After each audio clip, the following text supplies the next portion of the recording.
الله تعالى في موضع آخر في القرآن المجيد. بسم الله الرحمن الرحيم. إنا أنزلناه في ليلة القدر وما أدراك ما ليلة القدر ليلة القدر خير من 1000 شهر تنزل الملائكة والروح فيها بإذن ربهم من كل أمر سلام هي حتى مطلع الفجر.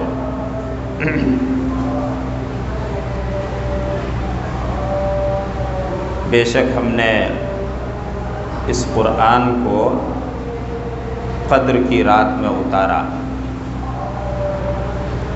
اور تجھے کیا معلوم قدر کی رات کیا ہے؟ قدر کی رات 1000 مہینے سے بہتر ہے،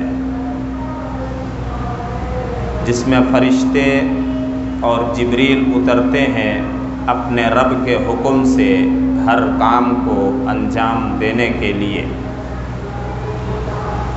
وہ رات سراسر سلامتی والی ہے یہاں تک کہ فجر طلوع ہو جاتا ہے۔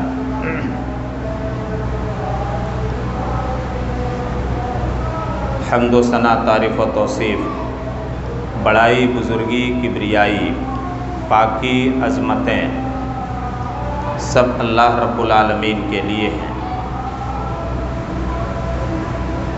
جو اپنے بندوں پر بے حد و حساب شفقت اور مہربانی فرمانے والا ہے۔ یہ اس کی کمال مہربانی اور شفقت ہے کہ اس نے ہم سب کو رمضان المبارک کا مہینہ نصیب فرمایا، اسی نے توفیق بخشی، ہمت دی، آسانیاں پیدا فرمائی کہ ہم رمضان المبارک کے 2 عشرے پورے کر چکے ہیں، اور اس کا آخری عشرہ شروع ہو رہا ہے۔ اس آخری عشرے میں عبادت و ریاضت روزوں کے علاوہ ہم اسی وقت کر سکیں گے جب اللہ رب العالمین ہمیں توفیق دے گا، اور اللہ رب العالمین اسی وقت توفیق دے گا جب ہم اس سے توفیق مانگیں گے اور اس سے آسانی پیدا کرنے کی درخواست کریں گے۔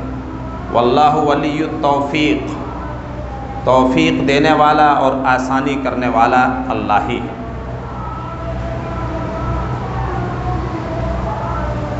اس موقع پر جب کہ رمضان المبارک کا آخری عشرہ شروع ہو رہا ہے،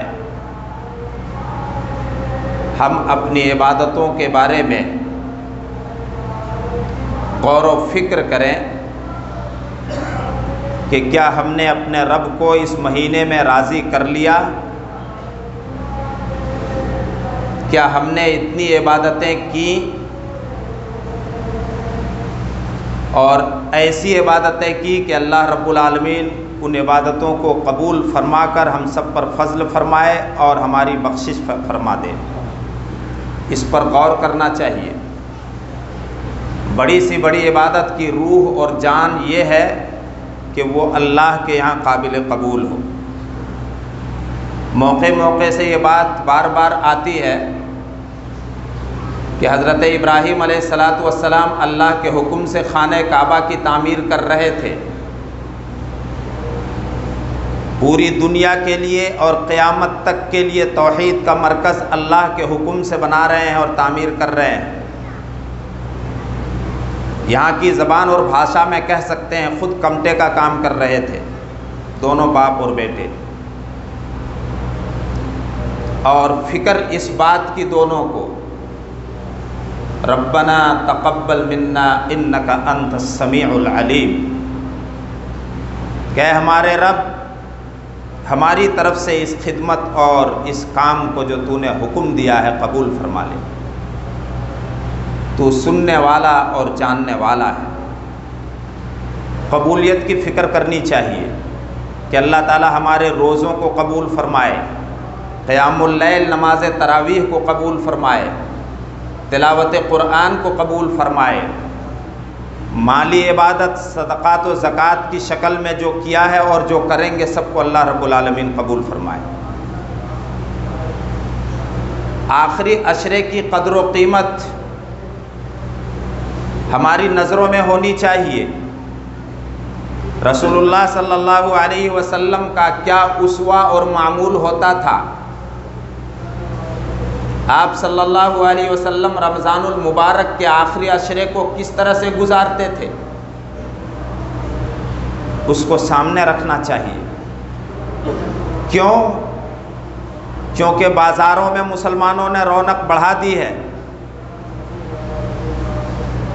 مسلم خواتین، ہماری مائیں اور بہنیں کیا دن کیا رات جب تک مارکیٹ کھلی رہے گی آخری عشرے میں بازار کی زینت بنی رہیں گی، حتیٰ کہ بازار اور شاپنگ کے نام پر روزے تک چھوڑ دیتی ہیں، معاذ اللہ، استغفر اللہ۔ جو لوگ رات کو مغرب بعد بازار کے لیے نکلتے ہیں، وہ سب سے بڑا غلط کام تو یہ کرتے ہیں کہ وہ عشاء کی نماز باجماعت چھوڑ دیتے ہیں اور قیام اللیل تو کرتے ہی نہیں، یہ کہہ کر کے اس کو بڑا ہلکا مقام دیتے ہیں، نفل نماز ہے۔ تو نفل نماز ہے، جب رمضان میں نفل کا اہتمام نہیں کر پا رہے ہو اور توفیق نہیں مل رہی ہے تو غیر رمضان میں کیا کرو گے؟ نفلی عبادتوں کا کتنا مقام ہے، یہ سنتے رہتے ہیں کہ فرائض کی کمی کو اللہ رب العالمین نوافل سے کل قیامت کے دن پوری فرمائے گا۔ اللہ اکبر، اس کو یاد رکھیے گا۔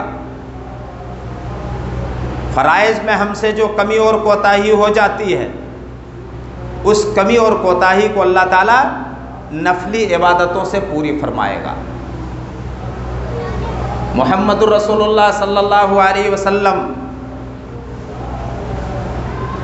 جن کی پوری زندگی، جن کا پورا عمل ہمارے لیے اسوہ اور نمونہ ہے، مسلمانوں اس اسوے اور نمونے کو ہر حال میں، ہر مہینے میں اور بالخصوص رمضان المبارک کے آخری عشرے میں اپناؤ۔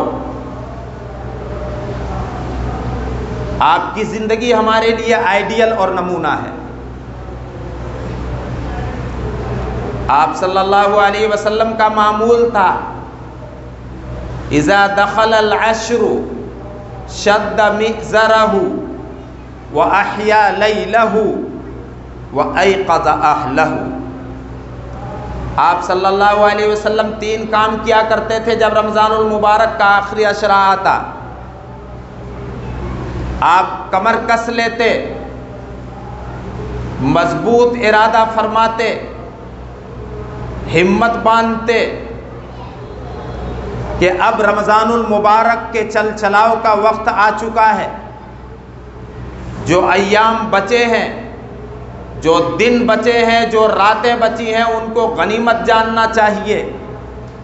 لہٰذا ان ایام سے آپ فائدہ اٹھانے کے لیے شد مئزرہ، کمر بستہ ہو جاتے تھے، آپ کمر کس لیتے تھے۔ کمر کسنے کا مطلب جانتے ہیں ہندی اور اردو میں کیا ہوتا ہے، بتانے کی ضرورت نہیں ہے۔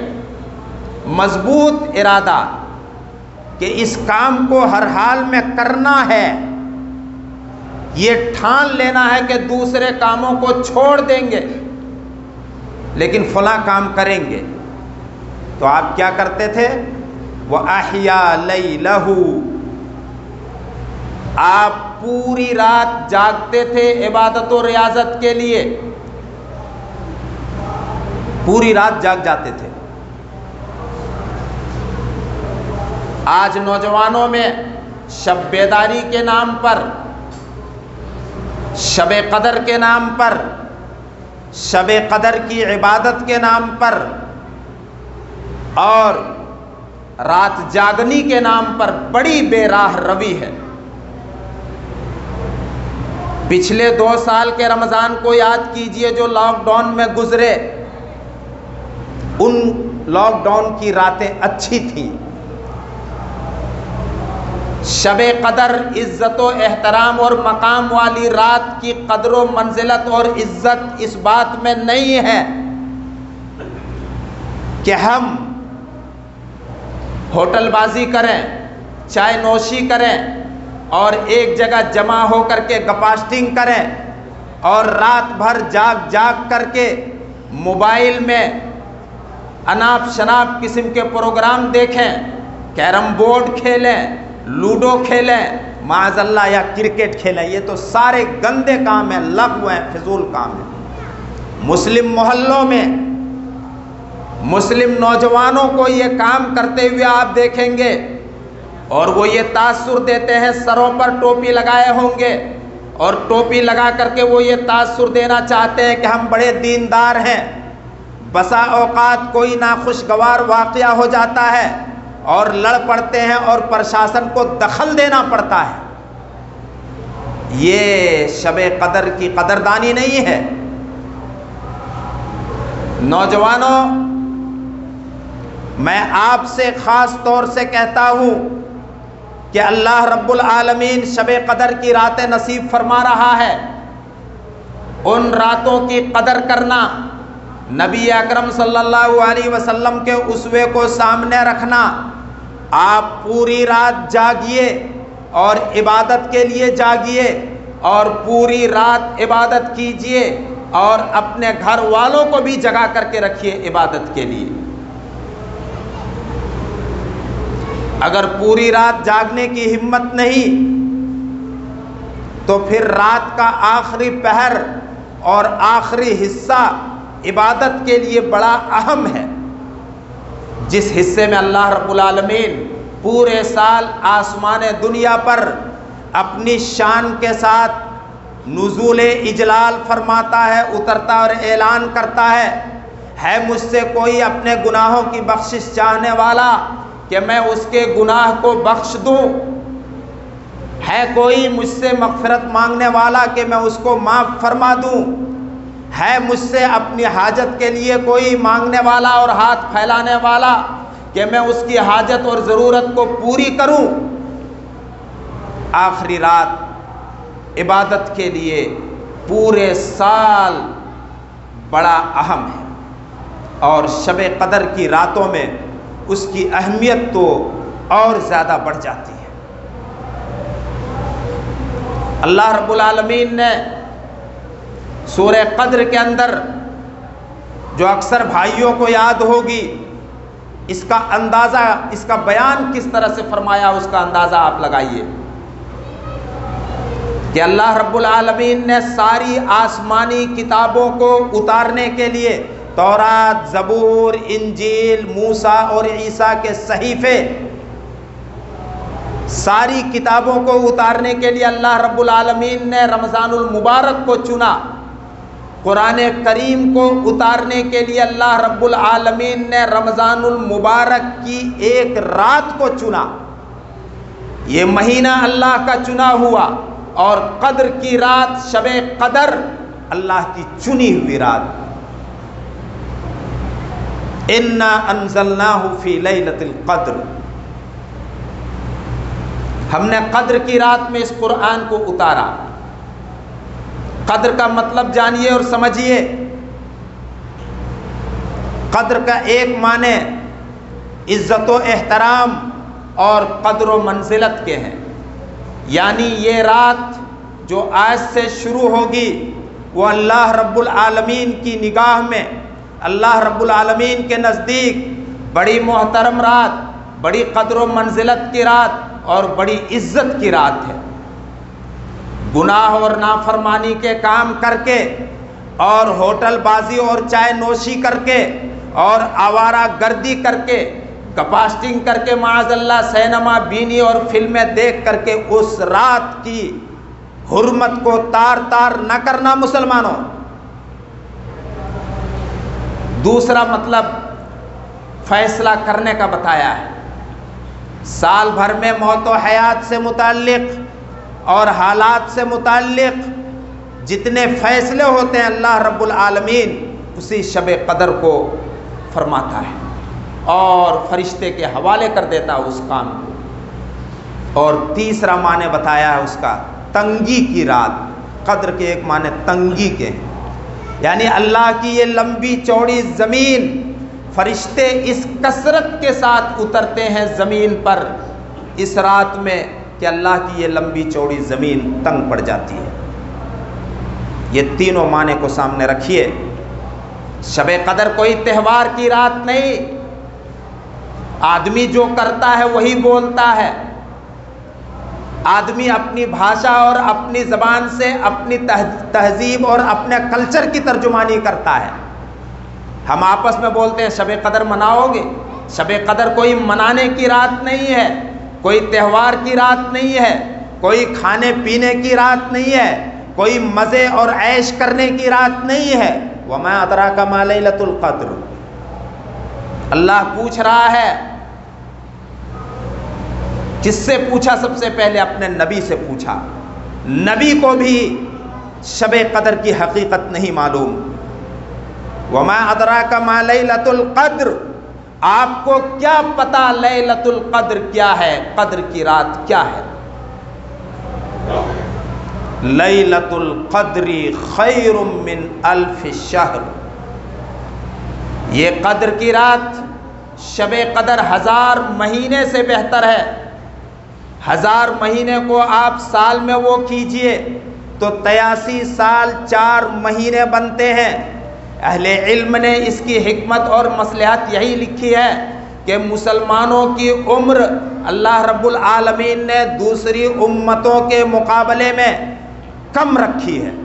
خود ہمارے نبی جناب محمد رسول اللہ صلی اللہ علیہ وسلم کی پوری عمر صرف 63 سال کی، تو امت محمدیہ کی عمر اللہ رب العالمین نے کم رکھی ہے۔ لیکن اللہ تعالیٰ نے ایک رات ایسی عطا فرما دی اس امت کو کہ اس ایک رات کی عبادت 83 سال 1000 مہینے کی عبادت سے بہتر ہے۔ یاد رکھیے گا، لیکن فرائض کے بعد اسلام کو ہم نے رسم و رواج سے جوڑ دیا۔ ہم کچھ کرنا چاہتے ہیں، کچھ عبادت کرتے ہیں تو رسم و رواج ہمارا پیچھا نہیں چھوڑتا ہے۔ بہت سے لوگ یہ سمجھتے ہیں کہ جب ہم نے شب قدر کی راتوں میں عبادت کر لی، شب بیداری کر لی، کہ جس رات کی عبادت 83 سال 4 مہینے سے بہتر ہے، تو اب ہمیں رمضان کے بعد عبادت کرنے کی کیا ضرورت ہے، چھٹی فری نہیں۔ شب قدر کی ساری عبادتیں جو ہوں گی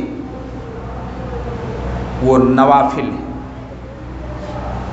من قام لیلۃ القدر ایمانا واحتسابا غفر له ما تقدم من ذنبہ، جس نے شب قدر میں ایمان کے ساتھ اور ثواب کی نیت اور ارادے سے قیام اللیل کیا، نماز تراویح کا اہتمام کیا، تہجد کا اہتمام کیا اور نوافل کا اہتمام کیا، تو اس کے پچھلے گناہ کو اللہ رب العالمین معاف فرما دے گا۔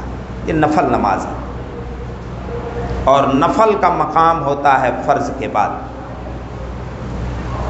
تو 1000 مہینے سے بہتر 83 سال 4 مہینے کی مدت جو بنتی ہے، ایک رات کی عبادت اس سے بہتر ہے۔ نبی اکرم صلی اللہ علیہ وسلم کا اسوہ اور عمل کو سامنے رکھیے۔ کان رسول اللہ یجتہد فی العشر الاواخر ما لا یجتہد فی غیرہ، اللہ کے رسول صلی اللہ علیہ وسلم رمضان المبارک کے آخری عشرے میں عبادت و ریاضت کے لیے جو محنت فرماتے اور کوشش کرتے تھے، آپ پہلے کے شروع کے 2 عشروں میں اور دوسرے دنوں میں اتنی محنت نہیں کرتے تھے، کیونکہ آخری عشرے میں عبادت کی قدر و قیمت اور زیادہ بڑھ جاتی ہے۔ رمضان المبارک کے چل چلاؤ کا وقت آ جاتا ہے۔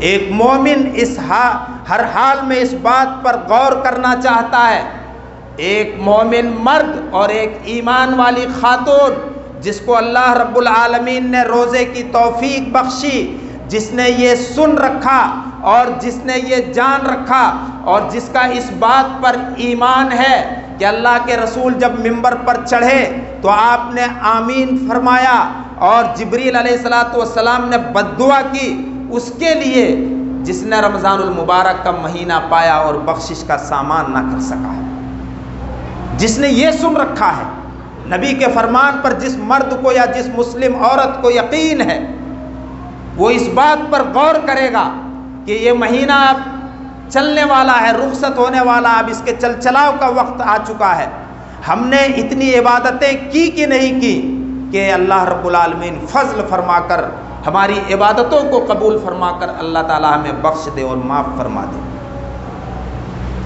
کان رسول اللہ یجتہد فی العشر الاواخر ما لا یجتہد فی غیرہ، اللہ کے رسول صلی اللہ علیہ وسلم رمضان کے آخری عشرے میں عبادت و ریاضت کے لیے جو محنت فرماتے تھے دوسرے دنوں میں اتنی محنت نہیں کرتے تھے۔ آخری عشرے کی خاص عبادت اعتکاف ہے۔ اللہ کے رسول صلی اللہ علیہ وسلم کان یعتکف فی العشر الاواخر حتی توفاہ، آپ رمضان کے آخری عشرے کا یعنی 10 دنوں کا اعتکاف فرمایا کرتے تھے، اور آپ کا یہ عمل ہر سال کا تھا، یہاں تک کہ آپ کی وفات ہو گئی، آپ کا انتقال ہو گیا، آپ 1 سال رمضان کے آخری عشرے کا اعتکاف نہیں کر سکے تو آنے والے رمضان میں آپ نے 20 دنوں کا اعتکاف کیا تھا۔ اعتکاف ایک مسنون اور بہت اجر و ثواب کا عمل ہے۔ اعتکاف کہتے ہیں کس کو؟ اللہ تعالیٰ کی عبادت و ریاضت کے لیے، اللہ کو یاد کرنے کے لیے، اللہ سے لو لگانے کے لیے، ذکر الہی کے لیے، تلاوت قرآن کے لیے، اللہ سے دعا و مناجات کرنے کے لیے، اپنے آپ کو مسجد میں بند کر لینا۔ اللہ اکبر! خوش نصیب ہیں وہ لوگ جن کو اللہ اعتکاف کرنے کی توفیق دے۔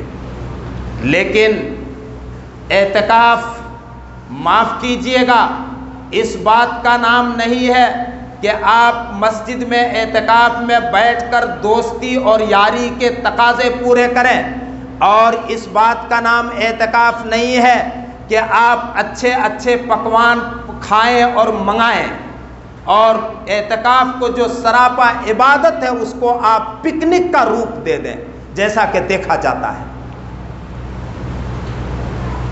اللہ رب العالمین اگر اعتکاف کرنے کی توفیق دے تو معتکف کو چاہیے کہ اپنے آپ کو خیمے کے اندر بند رکھے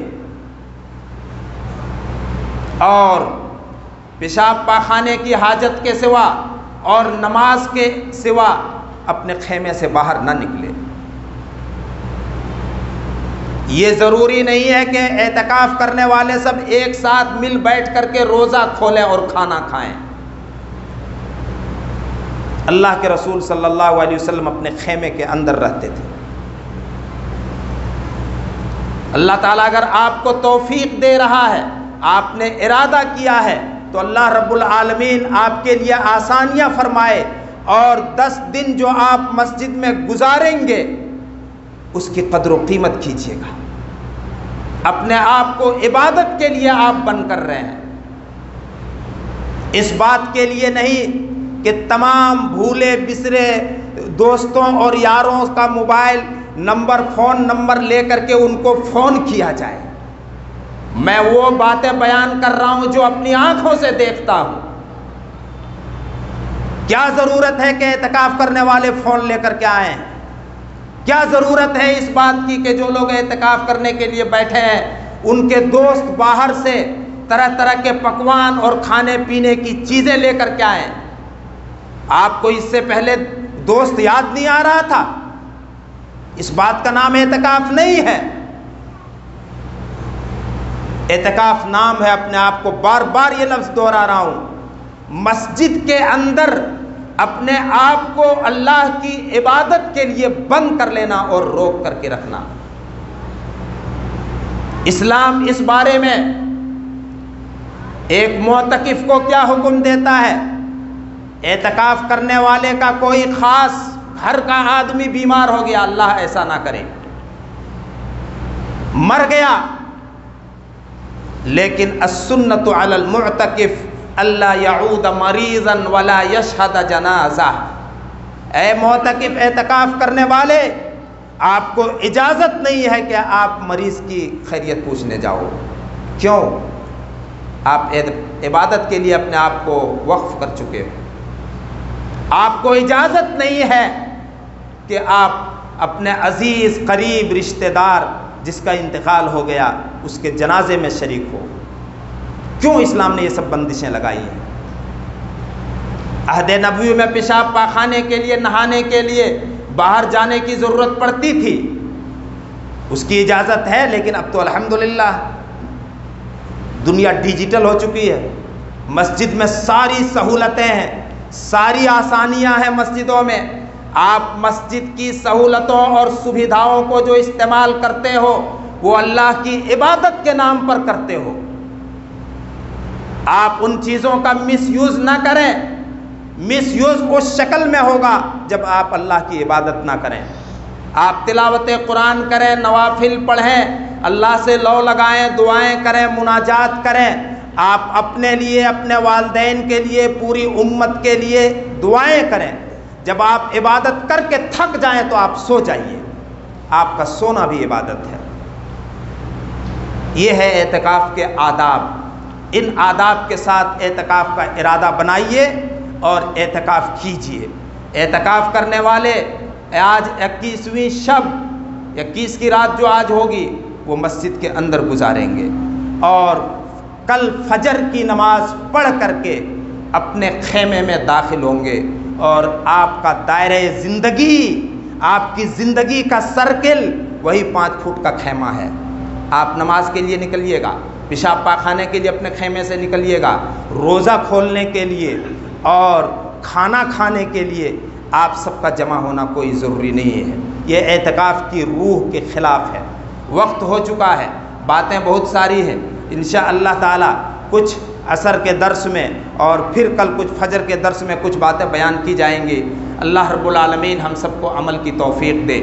اللہ تعالی ہمارے روزوں کو قبول فرمائے، ہماری تراویح کو قبول فرمائے، ہمارے تلاوت قرآن کو قبول فرمائے، اور جن بھائیوں نے صدقہ و زکوٰۃ مالی عبادتیں کی ہیں اللہ رب العالمین ان سب کو قبول فرمائے، اور جو 10 دن آخری عشرہ کے بچ چکے ہیں اللہ رب العالمین ان دنوں میں خوب کثرت کے ساتھ ہم سب کو عبادت کرنے کی توفیق دے، استغفار کرنے کی توفیق دے، اپنے گناہوں کی بخشش اور معافی چاہنے کی توفیق دے۔